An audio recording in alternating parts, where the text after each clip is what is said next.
You are now listening to the new Old Heads podcast, premiered every Thursday at noon Eastern Standard Time at BringDownTheBand.com, and brought to you by No Bad Ideas, Coleman Dental, Printfinity, Indie CD and Vinyl, and Sun King Brewery. Support the new Old Heads by visiting our Patreon at patreon.com/newoldheads. You are now tuned in to the new Old Heads podcast. I am Major 7th. Entire crew is here. Starting off with my man Kansas City Mac, the voice of Indianapolis. I hear these streets. My man Jay Moore. How are you, sir? Doing well. Just trying to stay away from the police and away from Rona. So, you know, I like that in you. I've been successful so far. You know, hopefully with people getting vaccinated and whatnot, we've seen a little light at the end of this tunnel. I just hope that light isn't a train. I feel you. I'm with you when you're right. Yes, indeed. Out to Fonte. Moving on, Mr. Printfinity himself, DJ Jay Diff. What's happening, man? Salutations. What's going on? Oh man, I can't call it. You know, just trying to stay out the way of that train, like that Jay Moore was just talking about. You know, trying to decide what's. I can dig it. If you caught it with the answer, man, I'm gonna leave that alone, man. I'm gonna leave that alone. I'm gonna leave that alone. You good though? Good, man. How you doing, man? And I can't complain, brother. I cannot complain. And rounding out the squad live from the Bringing Down the Band headquarters, a new logo for himself and a new No Bad Ideas t-shirt. Man, Lonegevity, how are you, sir? I am doing well. I'm not going to ask you how you're doing because everybody else has already asked you. Thank you for that. I like your t-shirt too, man. Don't you have a No Bad Ideas? Yeah, he doesn't care anyway. Don't you have a No Bad Ideas shirt? Of course. Like that right there. Shouts to the homies. Yeah. Absolutely. That's dope. We appreciate them really taking care of us, and you know, Lone's really rocking some good merch, man. So like to keep the brand going and keep the promotion going. So are you. Got one on right now. Yeah, I got one on right now. I actually do. That's a good point. Yeah. You know, episode we talk about this about merch, but if we're really going to calculate who has the most merch, it's not going to be me. Harry? It's not going to be me. No, man. Considering I don't wear hats. So some plastic bags. It's some plastic bags at your crib, though. I know that. Some plastic bags at your crib. I'm just saying. I got a nice backpack. You know, I'm still mad about that one. Backpack is fire. It got a wallet too that matches. Yeah, I do have. People ask me about my No Ideas wallet. Yeah. Oh yeah, mine is. Oh, you should check mine out. Yeah, check this out. Oh, we starting tonight. Okay. Camouflage boy. Wallet game. All right. Yep. Look at all the bread in Jay Moore wallet though. You see in the streets. Those are fives and ones. Hey, they still spend strip club money. You could throw them fives and ones up in the air, brother. Yeah, they don't spend like them 20s and them hundreds. Those are the ones I'm trying to get to. I feel you. I feel you. He and go to the boom boom room with them 20s and hundreds. That's what he trying to do. All that Waffle House. They don't put you on game to get you where you need to be. Okay, well, yeah. Waffle House pimps start off at 50s. I'm just letting y'all know he start off at 50s and go from there. So it ain't but one other level to go to. So I tell you how much battery slanging out here in the Midwest. So steak, cheese eggs, and what's great in the strip club. Yes, sir. Yeah, I mean, like that's right, man. You know, sometimes that's you know, you have to get your meals. Yeah, go to strip club and you know, see about that steak dinner that they got going on. You know, I mean, just because it's a strip club doesn't mean there's not good eating to be had there. Yeah, you talk to him. I'm with you when you eating that that cottage cheese and oh, see, yeah. What was that? Cottage cheese. Cottage cheese in the strip club. Nah, we had a conversation on the show like 100 episodes ago about coleslaw. It was coleslaw, not cottage cheese. Coleslaw, yeah. You haven't coleslaw. A Long being cottage cheese in the strip club is a whole nother conversation. Yo, Long be in the strip club talking in a pimp in his pimp voice, asking for cottage cheese. Like, yeah, bitch, could you give me a bowl of cottage cheese, please, and bring that back to me? Thank you, sweetheart. You don't want her to do that. Can you? Bring Gator. Can you bring Gator some coleslaw? You know, I need some coleslaw to go with these wings. I think I don't like coleslaw anyways, but Coleslaw good when it's made when it's homemade and it's done correctly. Yeah, no, it's not. Coleslaw is fire. Don't do that, Jay Moore. You had homemade coleslaw that's fire. Don't do that. Good coleslaw. I'm cool. No, I'm there. Okay. No, I'm not there for coleslaw. Like I might. Oh, wait a minute. Like on, like say if you're getting a Carolina pulled pork sandwich, you know they put a little coleslaw. There like we a nice go. little po' There boy. we go. So I'm not gonna Boy say it's sandwich all- with a little slaw on there. I don't want nothing ready from a, Yeah, from Jay a Moore- strip club. More, you had a pulled pork sandwich today? No. Oh, okay. You go with that pork slander. Shout out to the chat, man. First of all, Shout out to the mm-hmm. shout out to the chat. I had no rib tips neither. Shout out to my man Daniel, man, from the LEC Pod Network in Chi-Town. They rock with us tonight. I don't know if he's still in here, but I appreciate you for checking in with us, bro. Waffle House Pimp, you already know what it is with that batter. Trey, I see you. Who else is in here? Nate Jeezy, my East Coast family, what's happening? Indianapolis native as well. And I believe that is everybody that's showing their face thus far. So appreciate y'all as always. All right, let's go ahead and jump into the rundown. I believe I have this in order because Lone told me the order. Oh, So, look at God. where's my article? Let me find the article. So I don't know if you guys saw on Instagram, Terry, I believe you said you saw her interview or parts of the interview or what she was talking about. And when I say she, I'm referring to Lil Mama. We all know who Lil Mama is, and I think the last time she made like a huge splash in the news was jumping on the stage, joining that whatever award show that was with Ye and 𝐀𝐿𝐴. That wasn't BET. That was Alicia That was the Keys. MTV Awards. And it was I'm tripping. Alicia Keys. I knew Hov was in there. You're right. I knew it was Hov. Hov was in there somewhere. Now to be fair, since then she did do a great job as Left Eye in Well, she getting that bread. Yeah, She getting that bread. Acting and I modeling. don't want to say that's the very last thing she did because that's just not true. I put it to you this way: I haven't followed her as much since then, so maybe I'm out the loop. I did know about the TLC joint, and I know she does modeling as well, so I do know that. Musically, really? I haven't heard too much, but she getting that paper though. He see trying to play me, then he was like, "Oh, word." Oh, really? Oh no, man. I think that was sarcastic, bro. I think you missed that one. Oh no, I ain't You gonna give pick you up that on much it. credit on that one. I'll take that if so, but No, if she whatever. models somewhere, then that's fine. okay. Do man. Anyway, happy for her. thank you. At the end of the day, Yeah, I mean, get your money, boo. definitely is. Well, in some places, I guess COVID in Indiana it won't be streets. soon, but I'm gonna be like Lone for a while.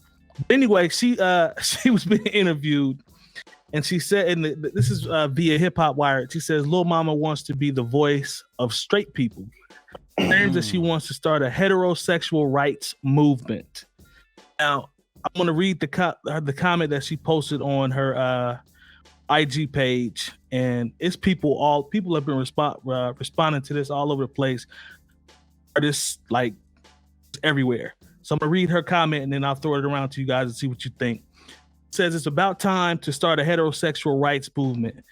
I'll fight so hard to be respected, and some of you, not all, get a kick out of bullying people for having an opinion. How they dress, how their hair and or makeup looks, how much money they have, etc. There's so many people afraid to give their honest opinion because if they do, the LGBTQ plus will hear what they want to hear and take statements out of context. I don't have to prove myself by reminding people that I have loved ones of the LGBTQ plus community. When I speak, I'm not trying to hurt anyone. I'm just speaking my truth, just like y'all. So people started to bring up Boosie back. I don't know. It's got to be 5 or 6, maybe longer than that. 7 months ago, talked about that with him and in relation to Wade's son. So I read this one. I saw a lot of people on Twitter, especially like this artist coming in and chiming in, supporting her. And Jay Diff, I'm gonna come to you first, man. In terms of the comments for what she said, and this movement that she's thinking about starting, what do you think about the concept of that, man? First off, it's Lil Mama, man, and for some reason, she always wants to be the voice of something. I don't know if you remember when she first came out. She said that she was the voice of the young people at that time, and nobody really Wasn't mad at that. I mean, it ain't nothing to be mad about, but nobody really followed suit with letting her be the voice of the young people. Okay. You know what I'm saying? Okay. So fast forward to now, want to be the voice of the heterosexual people. I don't know. As a heterosexual male myself, I don't know if I want Lil Mama to be the voice of heterosexuals. I mean, is it really needed though? It almost sounds like when February comes and some white person says, "Well, why isn't there a White History Month?" Mm-hmm. I'm saying it's kind of down those type of lines, and I'm not comparing the two struggles or what else would you call it? Not necessarily Movement? struggle, but groups, movement, whatever. I'm not comparing the two, but I mean it almost sounds like that. And people in the music industry joining on with this. I don't see anybody joining on with that. She kind of buried her hatchet when she jumped on, was feeling herself a little too much when Jay and Alicia was doing New York State of Mind, or what was the name of that song? That was New York. Yeah, that was New York. When she decided to hop on stage, feeling herself a little bit too much. And her hair wasn't even done right to be jumping up on stage, and her outfit was back too. I'm just saying. Look, she's lucky she was even at the show. I'm saying, she decided to show her whole ass or lack thereof. But I ain't here to bash Lil Mama. I mean, she's cool, and I ain't got no beef with her. But at the same time, if you're going off and wanting to start a movement, so to speak, you have to. I don't know. She probably should have her tongue and not said that, because now she's about to be alienated and probably not have any work, and it's about to be hard in these streets for her. Here's my point. I think there are going to be people and artists and stuff that will jump onto this, and she's going to be the one that's going to get stoned for it. I think it's going to be her that's going to take all the bullets up front. And I think there are going to be people that are going to try to low key get in with her. I'm talking about actual artists following her after she gets stoned for it. I think it might happen. What I will say is there are certain individuals in the LGBTQ community that can be seen bullies, so to speak, because a lot of them, if you don't necessarily agree with what you're doing, or if they take it a certain way, then they're offended and things get out of hand. But that can go on both sides. You know what I'm saying? I don't think there's a reason to start a heterosexual movement based off of a few individuals that don't know how to act. I mean, but y'all saw like, we didn't talk about it, but you saw what was going on with Mr. C. Like when Mr. C was with Mano, and that came up and he was talking about the stuff that he likes. Now everybody's talking about Mr. C. You got people laughing at Mr. C on one side, and then you got people saying, well, I'm glad Mr. C said that. Like, that's what I'm talking about in terms of rap, like just music general. Like, I could see, it's not that far-fetched to me to see some certain people in rap maybe trying to get behind it, because did y'all see the reactions to Mr. C and Mano? No. Maybe I'm the only one that saw it. What did they say? Last week? What did they say? Mr. C came out on it was a podcast where him and Mano and someone else, I believe he was the guest. And, you know, he had his trans situation that he got caught up in. And he basically was owning it. Like, yeah, this is what I do. I'm the guy for this and all that. People was bashing him like the next day in the news. There were also people like Charlamagne that was on the Breakfast Club. Bashing him, though. I didn't see all the bashing. What's my boy name that's always... let's be real. Hip hop is extremely transphobic and gay-phobic. Period. I agree. Yeah. I mean, like, extremely. But you don't think? I think it is, but I think it's.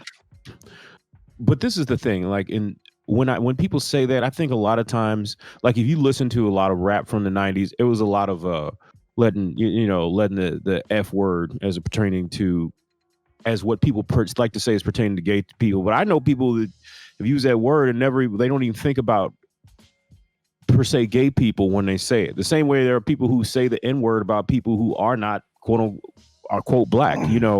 Not that it's right. I'm not trying to excuse any of it because like I pretty much go out of my way not to say it around anybody who's not black.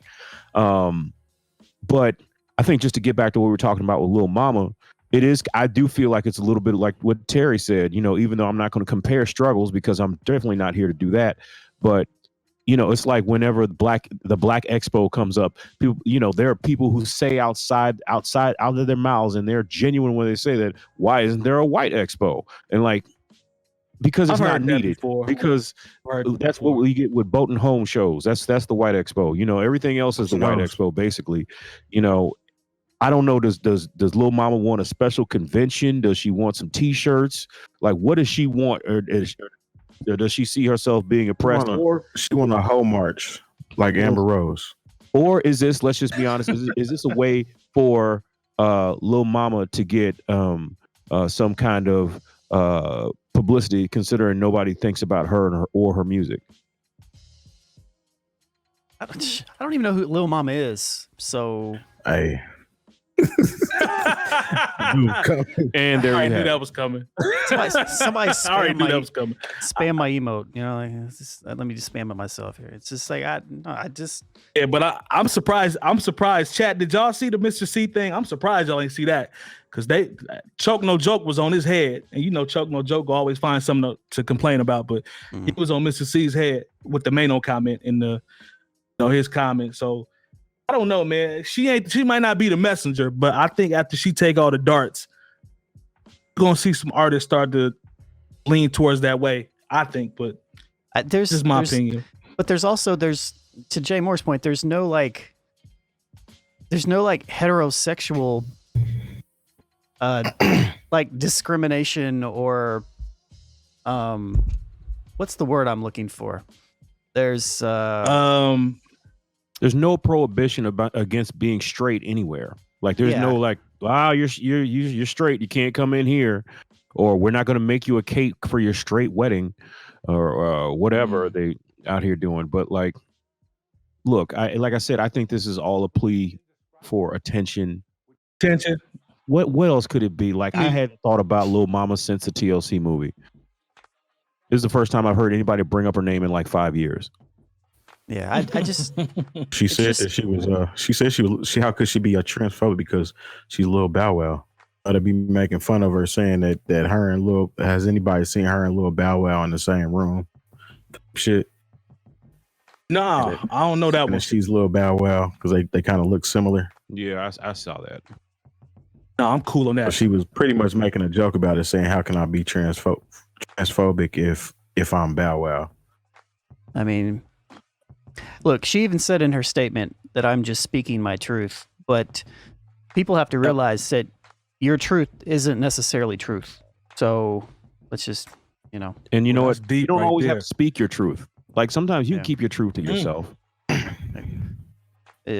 Sometimes truth and people's truth has a lot to do with opinion and exactly is of that nature as well. Opinion is not truth. That's fair. Nope. Except I'm not mad at that. Except for Lone. Yeah, Lone had to take it. Hey, do you? If you want to start a movement, start your movement. See how many people follow behind you or whatnot with that. No, really, if you just stay out of the way. Might not be the. Yeah. There's just no need for it. Like, I don't feel threatened as a heterosexual person. Like, I don't feel it either. I just don't. I don't get it. It's like it's like to speak for me. Yeah, it's like why do I need I don't need a whole bunch of like racist white dudes saying, "Hey, white people are oppressed." Like, no, we're not. It's like, it's just that doesn't make I don't know.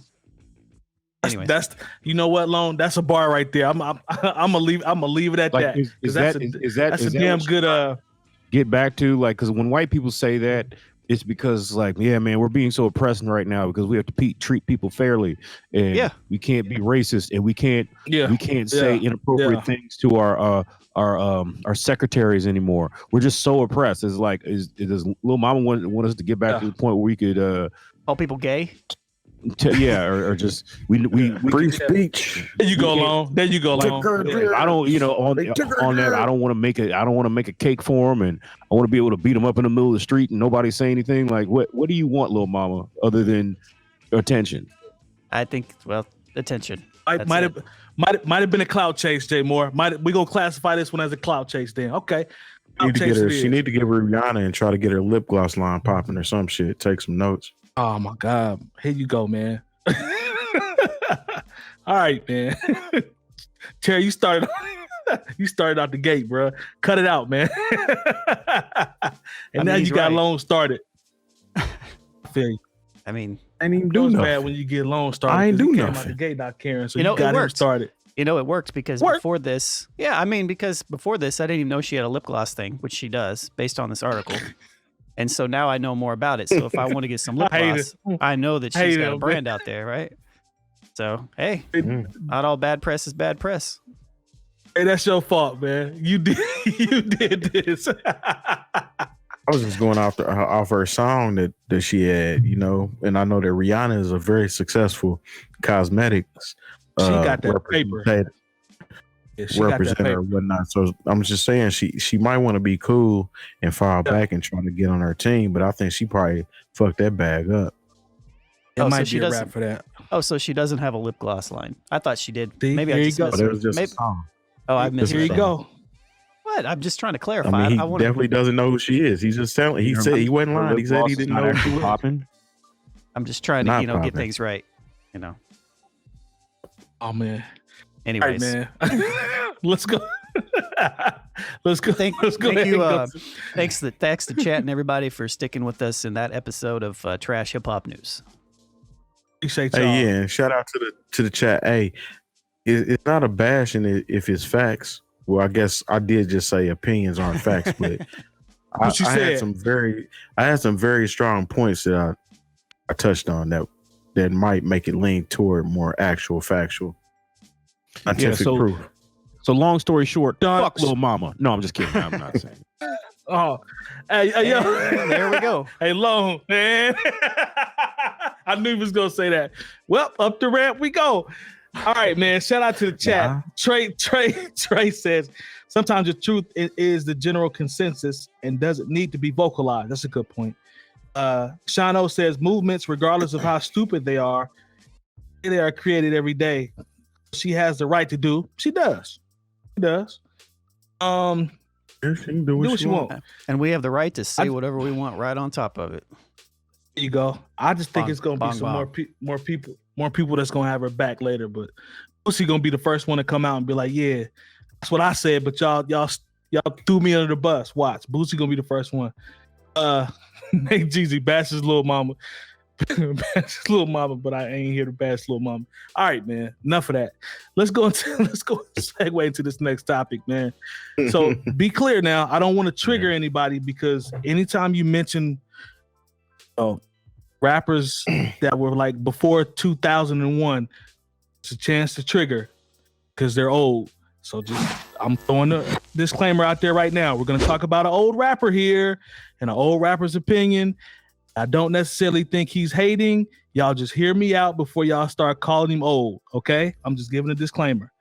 Oh, Melle Mel was on an interview by, out to my cousin that sent this to me too, an interview by Glad TV. And I actually got a chance to watch. Yeah, shout out to Crunchy Black. And he was getting interviewed by Glad TV.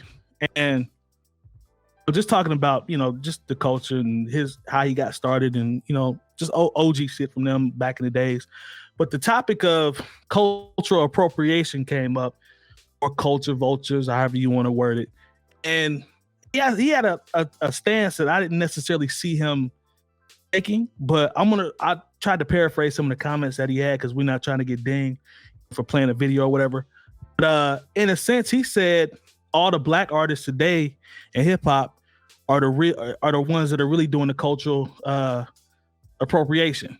And he also said that it's ridiculous to say that anybody that's not black or someone that's from another culture that tries to get into hip hop is a culture vulture when hip hop is the actual culture vulture. He went on to talk about how when they were coming up, they used all type of music. They used, they didn't sample or play just funk. They played Bob Marley. They used jazz. He was like, if I rapped over a Madonna song, it turned into hip hop. He said we used everything. He said we used it.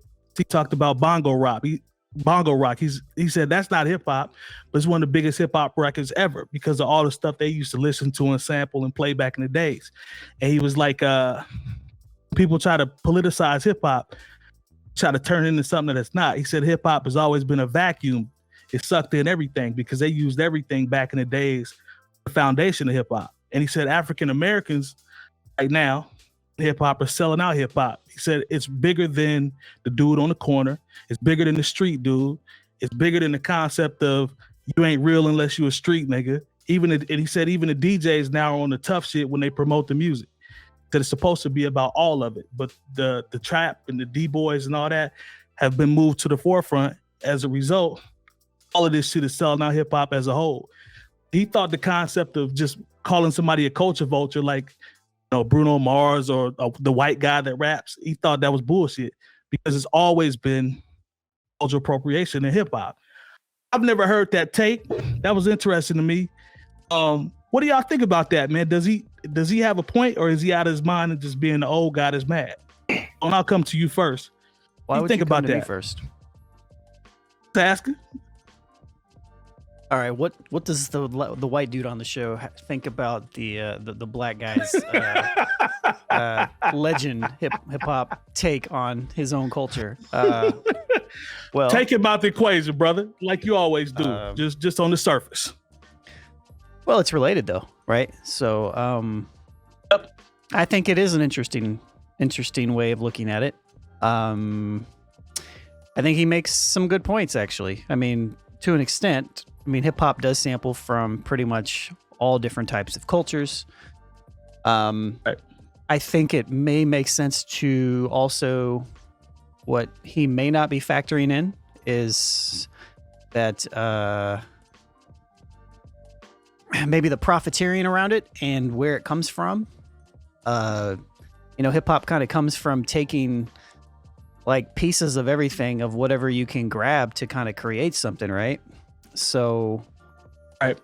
I don't know. I don't really have a ton to say about this. I honestly, I think I'd have to think about this a little bit more. I'm gonna wait and see what you guys have to say, because that's actually something I've never really thought about. See, that's why I thought this one would be a good one, because I've never looked at it that way. I look at it from that way on the standpoint, and Lone, you would be able to relate from producer standpoint.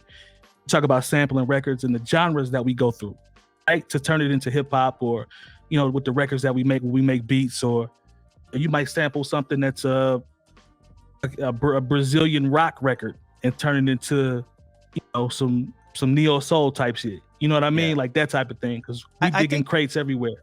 But I think also when we talk about culture appropriation, we're typically talking about legitimately stealing from like it's typically when white people will steal from a person of color's culture and make it popular and profit off of it, right? And so can the same argument be made when the culture that is like grabbing and quote unquote stealing from different cultures is in need in itself? Like, can that argument still be made?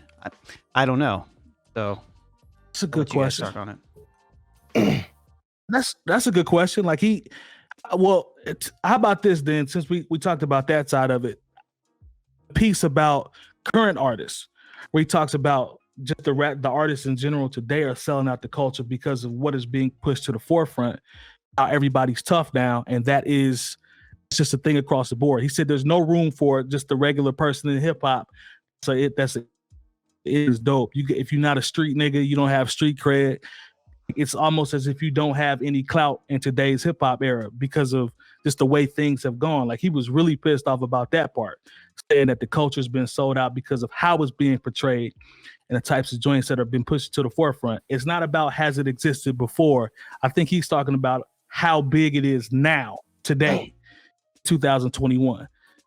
Jay Diff, what do you think about that, man? Like, you can address today's artists, or you can talk about, you know, what he mentioned in terms of, you know, hip hop borrowing and sampling back in the day. For the first part, borrowing and sampling music, my personal opinion, is not cultural appropriation. Lone did make an excellent point as far as taking what you had and making something out of it, which was part of the art form. Saying break beats, they were finding loops and break beats and running the break beats back in order to pretty much form those elements of hip hop, the dancing, the breaking, the emceeing, you know, the DJing, all that formed from using the stuff that you had available to you, and it turned into this that we call hip hop today. And that in itself is culture. You know what I'm saying? Being able to do that. That's not appropriating somebody else's culture because it had never been done before. So how can you appropriate something that's never been done? That's a good point. You can take pieces from here and there, but in the same, it's still not appropriating. In my personal opinion, we kind of had this discussion when we talked about Bruno Mars.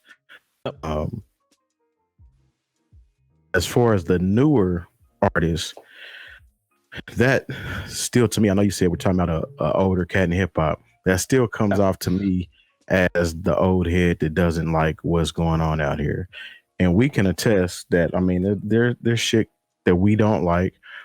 There is a lot of shit that we do like, though, that you may not even be aware of. And it's part of not being hip to everything that's out. If all you're doing is paying attention to what you're force fed or what you see on TV or on the radio, then yeah, you're going to say that. It also plays into the actual cultural appropriators who want to put the negative energy out there to make it seem like this is the only type of hip hop that you have to listen to. You know what I'm saying? And it's not the case. So as a pioneer of hip hop, I mean, he made the message. You know what I'm saying? He needs to know better than to just be skimming surface hip hop, because somebody like himself, he had to be discovered and found. You know what I'm saying? It wasn't what was being played at the time. It wasn't what was being force fed to him. So if that's not what was happening then you can't take that now that hip hop is the number one selling music genre out there. That's fair. I'm not mad at that. I think your point, I think it may have been narrow from a standpoint of just focusing on like what you see mainstream wise, just what you see, what's pushed. You know what I'm saying? Like, I think that that'd be a part where he was just kind of focusing in on that as opposed to a broader look at it.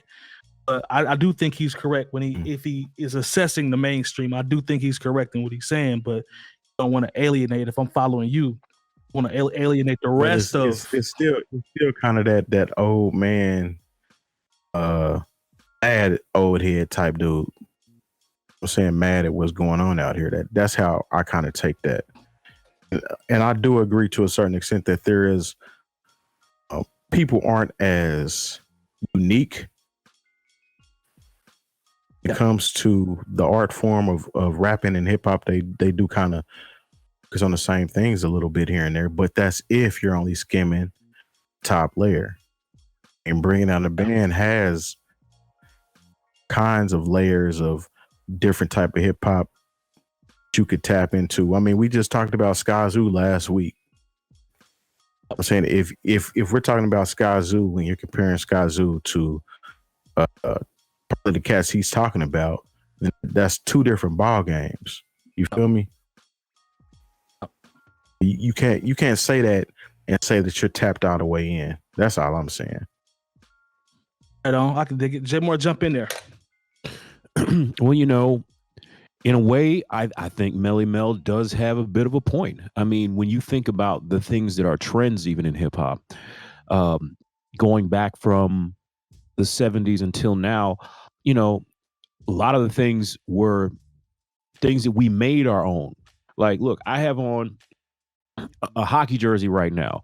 At one point, that was a thing that you saw in a lot of rap videos back. Now, I actually like hockey. I know what I'm talking about when it comes to hockey. True. This is true. I'm actually a fan. It's true. But you know what? Like when you would go back to 1994, you look at those Nas and Black Moon and Wu-Tang videos, and you saw all those people with hockey jerseys on. You know, technically, you could say they're appropriating hockey culture, or like remember there were cats that used to wear the ski goggles on. They weren't going skiing. Like they were. That was.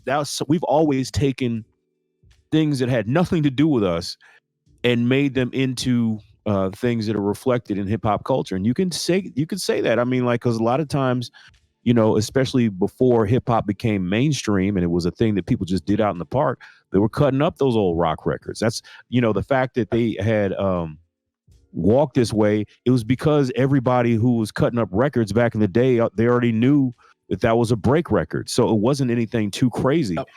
So in a way, I do think he has a point there where, yes, you know, people have appropriated hip hop culture, of course, but let's not act like parts of other people's cultures, whether it be, like I said, sampling jazz, sampling rock, sampling country, you know, or folk records. You know, the stuff that has made some of the hardest hip hop records ever are some of the, if you just listen to them for what they are, these aren't hard records at all, you know.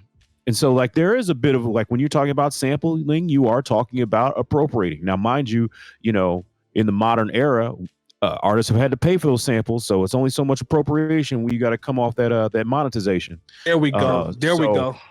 I don't want people to get that confused, but, you know, I understand where people want to be protective of the culture, especially if you're one of the forefathers. So I'm not mad, and he did bring up what I consider to be a decent point. But once again, I think Jay Diff, and we've talked about this several times, where, of course, you're not, if you don't like the 15 songs on the radio, you are not bound by any law to listen to them over and over again.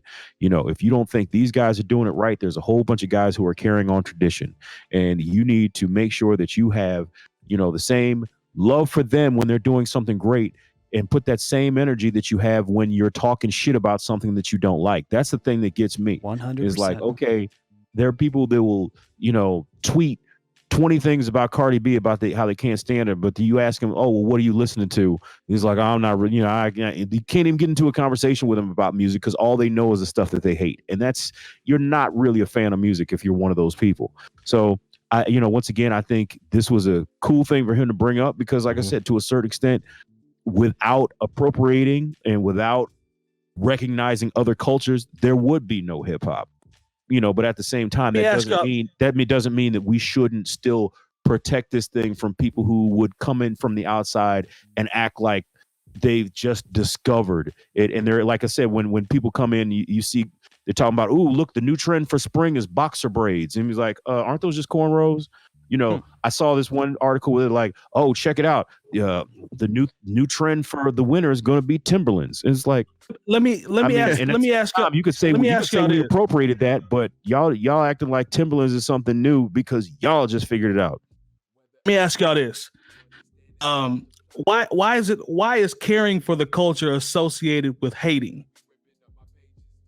It's not always, but a lot of times people tie their hate into something, because I feel like they're tied together unfairly. I feel like if an older generation artist says they care for the culture, they're automatically put into they hate everything that's out now. I don't think that's accurate. I think it has a lot to do with them not paying attention to what's going on out here. Because if you're only listening to the surface and you're only skimming the surface, then you're only paying attention to that. So a purveyor of the culture, forefather of hip hop, got to do better than that. You know what I'm saying? Because there's a lot of stuff that coincides with laziness. What you're talking about.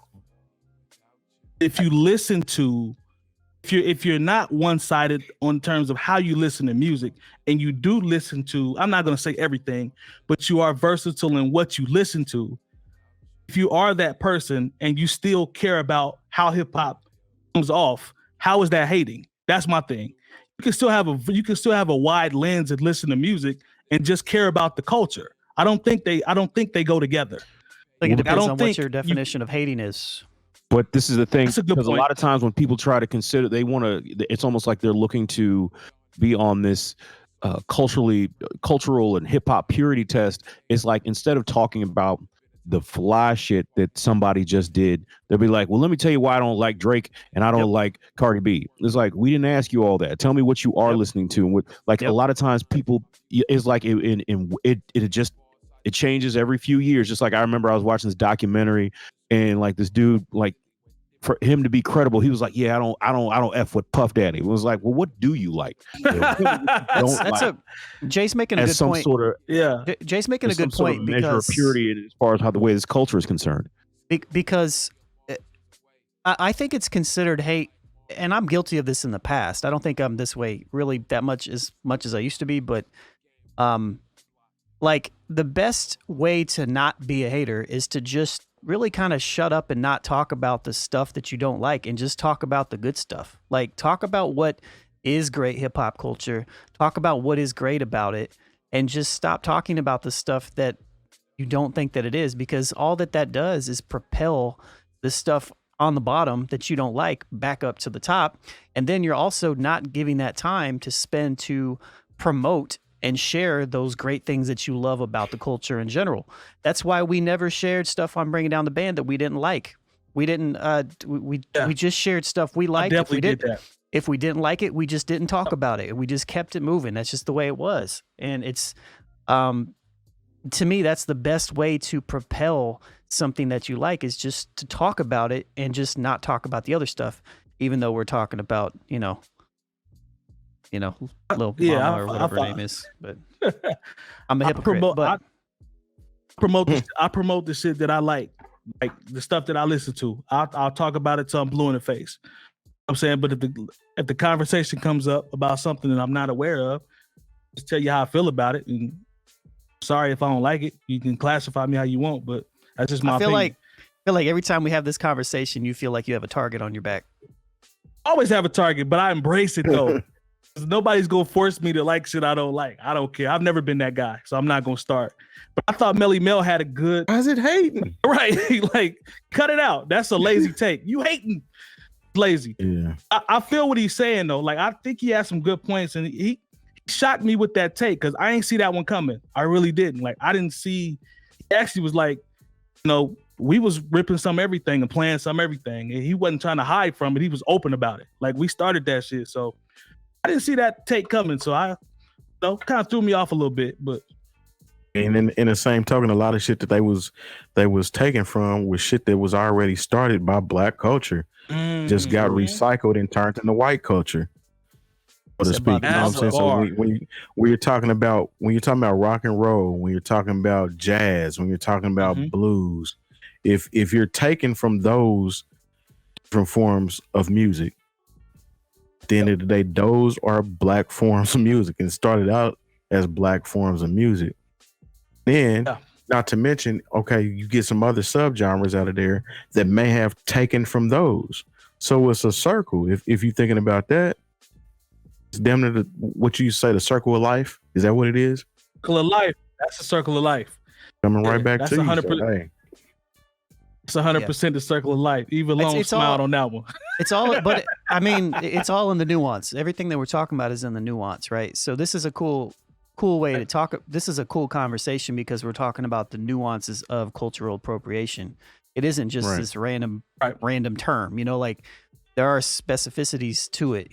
It does. I think somebody in the comments mentioned that this is a term that gets kind of thrown around, but a lot of times, I don't think that necessarily, I think a lot of people see the outside term and just kind of throw everything into it without really maybe paying attention to what's all involved and why somebody is saying something, especially if they're a part of it. But, It's well said. That's well said, Lone. Maybe. That's a good point. Being out here trying to Christopher Columbus nothing at the end of the day. Hey, the chat is extremely lit. They are extremely lit. Trying to see exploitation is. Shout out to Naughty Lion Pie. Babe. Naughty Pie's in here. Nate Jeezy said this is the most sensitive era of hip hop ever, though. He might be right. See, if it's exploitative, I'm sorry, in nature, depending on the context, intent, and impact, and cultural appropriation can be negative, but appropriation in itself is just an overused art school term people use to sound intellectual. Everyone throwing that word around now for everything, and it's not a new concept. I like that, Naughty Pie. Like that. Let's see, Shano, what you say? If it wasn't for hip hop, these older records wouldn't last as long as it should. He said this is BS from Melle Mel.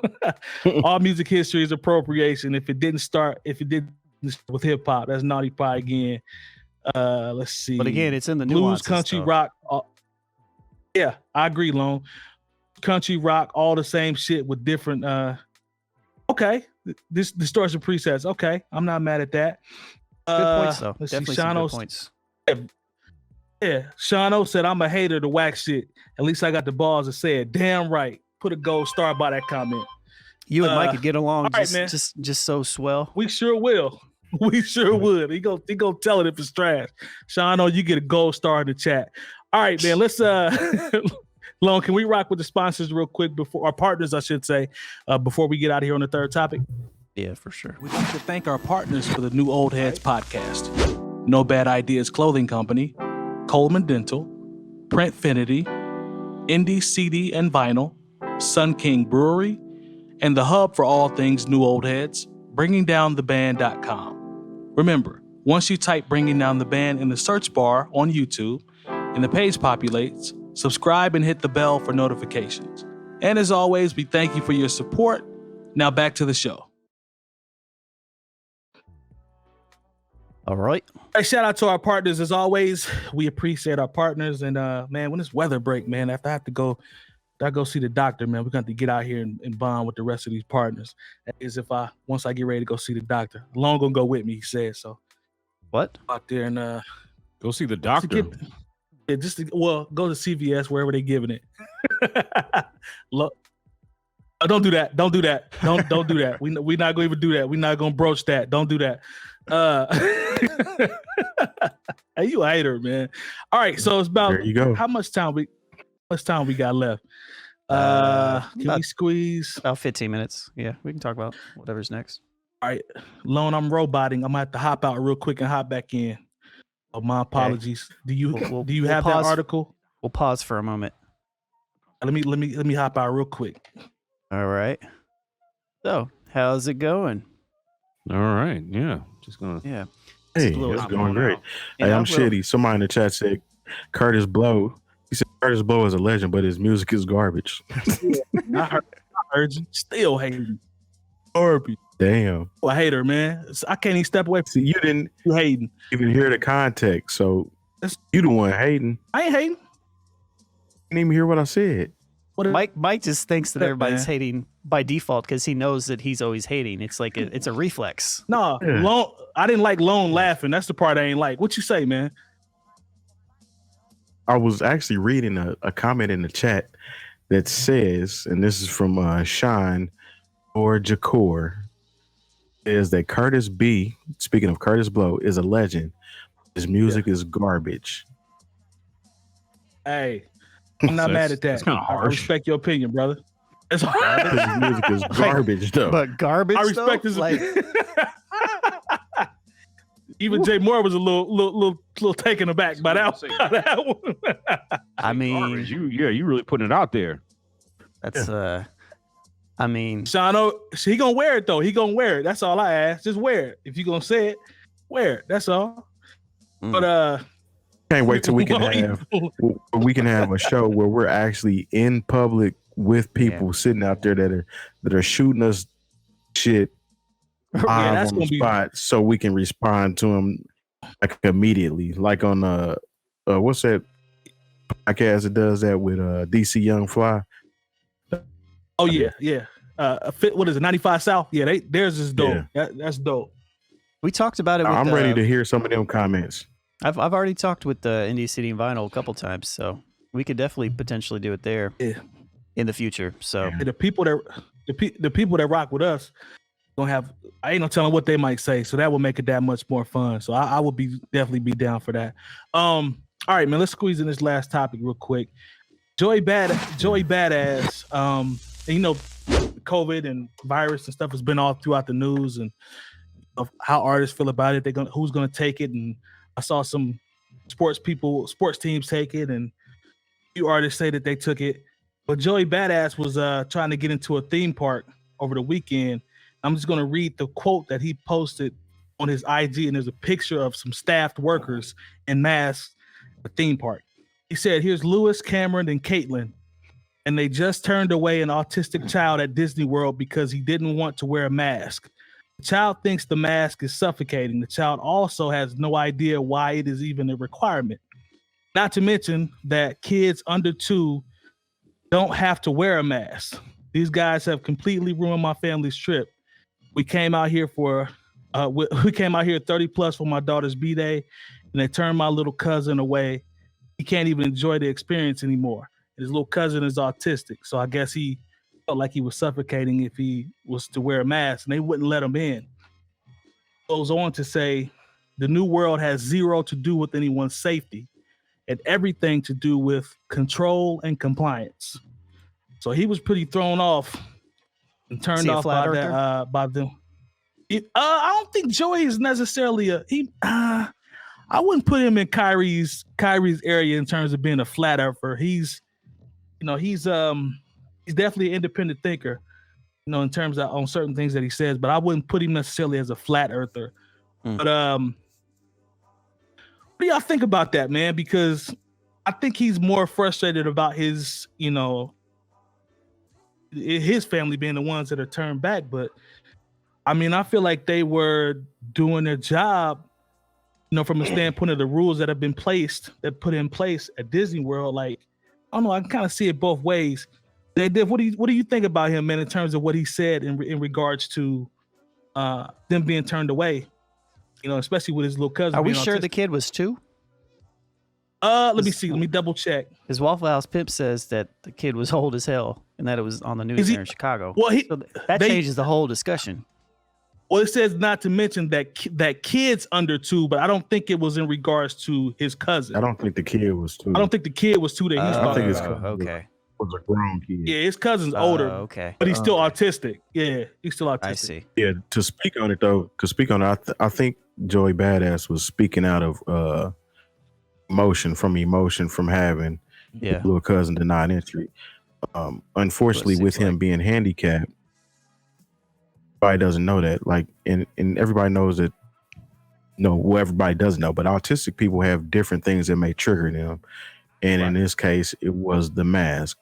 And unfortunately, in these times that we live in right now, the mask is required to go to certain places, especially a public place like a amusement park. I'm pretty sure they're limiting how many people they're even letting in. He said he was with 30 people. Right. And unfortunately, people that work there are instructed to follow certain guidelines and procedures. And technically, you can't be discriminatory toward one person. Say, well, okay, you don't have to wear a mask because you're autistic, but this other person has to wear a mask. That's a whole barrel of worms in itself. It can get them in trouble for doing something like that. So I understand it kind of both ways as far as how he's upset that happened to his cousin.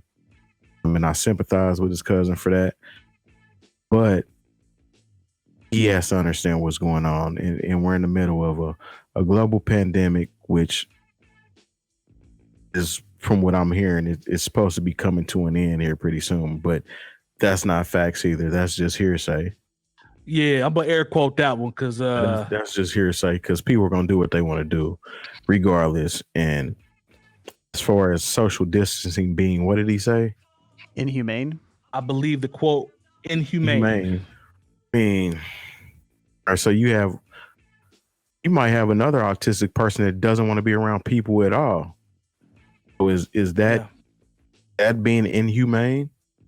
This an individual doesn't want to be around people, but this one that doesn't want to be around people can't, because if he wears a mask, he has a panic attack or whatnot. I mean, it kind of goes both ways. You can't really say that it's humane, because technically trying to save lives, right? Technically, you know what I'm saying, at the end of the day. So I think you hit the nail on the head. Jump in there, Lone. He was just kind of going through an emotional moment, you know, where he was, you know, probably upset at what was going on. But I mean, the facts of the matter, we're still in a global pandemic. You're going to a theme park with over 30 people. You know, even for his safety, if he doesn't want to wear a mask, then, you know, you probably knew that going into the theme park. You probably knew that was going to be an issue, most likely, you know. So, and to at least had to anticipate it. Yeah, I mean, you would already know that. I mean, Terry hit the nail on the head with all that stuff. I mean, I worked with kids with special needs for over 5 years, you know, in my mid-20s, and it you know, it's one of those things where it's like, it sucks that we are in a pandemic and that he didn't like the mask and it was triggering to him, but at the same time, we are in a pandemic. So, you know, in this particular instance, I don't really fault what was going on, you know, with them enforcing the rules. And to say social distancing is inhumane, I understand that sentiment as well, but it's just where we're at right now, you know. So, buck up, Bart. So that's all I got to say. There's Malone. Jamar, what you think about Joey's takes? Look, I empathize with him. I realized he was doing a family outing, but the thing is, you know, say his nephew who didn't, you know, wear a mask because of, you know, autism or whatever, say he gets COVID while he's at Disney World. Right. You know, and then it can, you know, then you got to understand a lot of people are companies and private businesses. They want you to wear a mask out of straight up liability. Yep. Okay. They do not want you to come into their place of business and you leave with COVID. And then it's like, well, why didn't you tell them to wear a mask? Isn't that the mask? Don't you have a mask mandate from here? But like, oh no, we made an exception for this one person. And then, you know, that one person might, you don't know who they may have gotten sick. I mean, look, we're all frustrated by what we've had to deal with during this pandemic. Look, here we are. This is it's been a good year now that we've been doing this show virtually. I think we would all much rather be in the same room together, you know, but that's just not what it is for right now. You know, basically we don't want to get each other sick. You know what I'm saying? Like, it's only one of us that, you know, has, you know, kids, but I'm not trying to like send Terry home. Like if we're just like, oh, we're just hanging out and, you know, one of us cough and then his whole house is infected. Like, it's all very inconvenient, but honestly, we've all had to live with a certain level of inconvenience. I'm not nothing against Joey Badass, but like, come on, fam. Like, you think you're the only one that's had to deal with something during the course of this year? Like, we've all been put out by this pandemic. You know, we've all been inconvenienced. And, you know, like I said, I feel for his cousin or his nephew, you know, his cousin. But at the same time, fam, it's like, look, you know, you got to read the room. We've all been in a situation to where this has made us uncomfortable. We haven't been able to do the thing exactly the way we want to do them. But you got to understand, they're not just being mean. There's no conspiracy about you having to put a mask on your cousin or nephew or whatever. We're all going through it right now, and yes, and to a certain extent, social distancing has had us all feeling some kind of way, but it's just 100%. It's necessary for what it is that we're going through right now. And like I said, you're talking to a lot of people who don't even have the wherewithal and the resources, not only to travel, but certainly not to travel to Disney World. So I get it, but at the same time, man, you got to read the room. Yeah, he came in there like Lone said, you come in 30 deep. You gotta already know, like you already taking a risk that I don't understand. Yeah, like brought the whole Wu-Tang clan with him after he quit the role of the B lists and everything. Yeah, all the producers, all the producers, Lone Love, man, all the subgroups and the Black Knights and all them was in there. So he definitely brought everybody with him. I feel you. Man, the Wu Gambinos. Yeah. Everybody was there. Hey. Silver rings. Hey, you grown for saying Wu Gambinos. You grown for saying that. That's real right there. Yeah, 𝐾𝐃𝐃𝐒 was there. I mean, everybody was there. Shout out to 𝐾𝐃𝐃𝐒. Hold on, wait a minute. I fool with 𝐾𝐃𝐃𝐒, but we ain't gonna talk about my man verse on Black Shampoo. I'm gonna leave that alone. You know what I'm saying? Because I'm I love the Wu, but I was cool on that. All right, man. So I think Joey it's just a little more about the emotions of the moment and him being with his family, I think, because you got to do what you got to do, man. You see they acting the damn fool in Florida. I was so embarrassed watching them act the fool down there. Like, but let me go ahead and break this down because like you talking about it looked like it was a bunch of chicks fighting in the street. Come on, man. That video is a good 2 years old. All right, thank you for the correction because I was right on for the context. Whenever they're trying to look. Sometimes you got to watch out who's engaging in. You got to watch out who's engaging in a certain level. Like it might have been the Sly Fox. I don't know because they said they was acting a fool. Yeah, well, they'll like to take any picture of I've seen it on what black people are doing at any given time, and then they make us the face of whatever. Yeah, that's true. Right. Violation of curfews and like I'm just letting you know that video that's been widely circulated. That video is more than 2 years old. Whatever was going on, they was on some bullshit. I do know that much. They was on bullshit, and I'm still embarrassed. 2 years ago. I do believe that for the record that you are right. It's definitely being recirculated shit because I didn't know. I thought it was fresh. I was like, damn, they going in like that right now. Nah, I believe Jay Moore 100%. Exactly how he broke it down.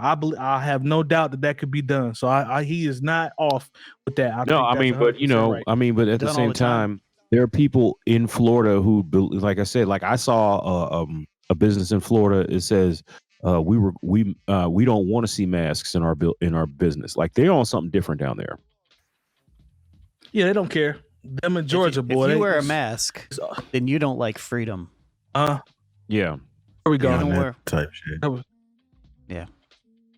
I still see people out with Trump hats on. I'm telling you, that Trump hat is the new Confederate flag, man.